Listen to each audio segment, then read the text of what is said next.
Let's talk Ryder Cup. I'm not going to give any crazy predictions because anything can happen, but I am going to say players who I think is going to perform the best, the player who I think is going to drop the ball, and the player who I think is going to be a sleeper and is really going to show people that they deserve to be on the team. You might think that I'm going to pick Scotty, of course, to be the best. So, Scotty's overall Ryder Cup record is basically 2 wins, 2 losses, and 3 ties. So he's basically 500 across the board. He's going to get a win, but he's not unbeatable.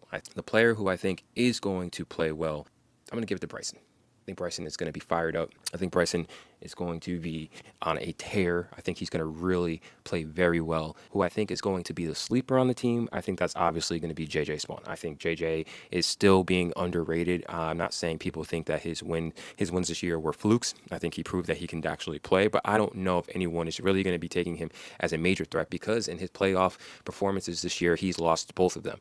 Granted, actually, being Rory McIlroy and Justin Rose, so obviously those are 2 contenders he's going to have to see again. But who I think is going to let the team down, I think Colin Morikawa is going to let the team down.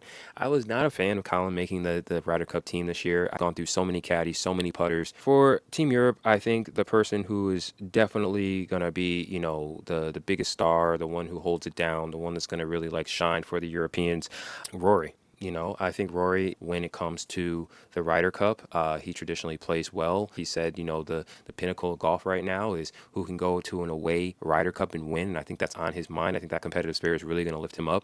The sleeper pick for the European team, I think, is definitely going to be, and this is kind of a tie for me, but I do think Matt Fitzpatrick or Sepp Straka are going to be, the sleepers of the team. I think that either one of them can really show up for the Europeans when they need it most and really win some big matches.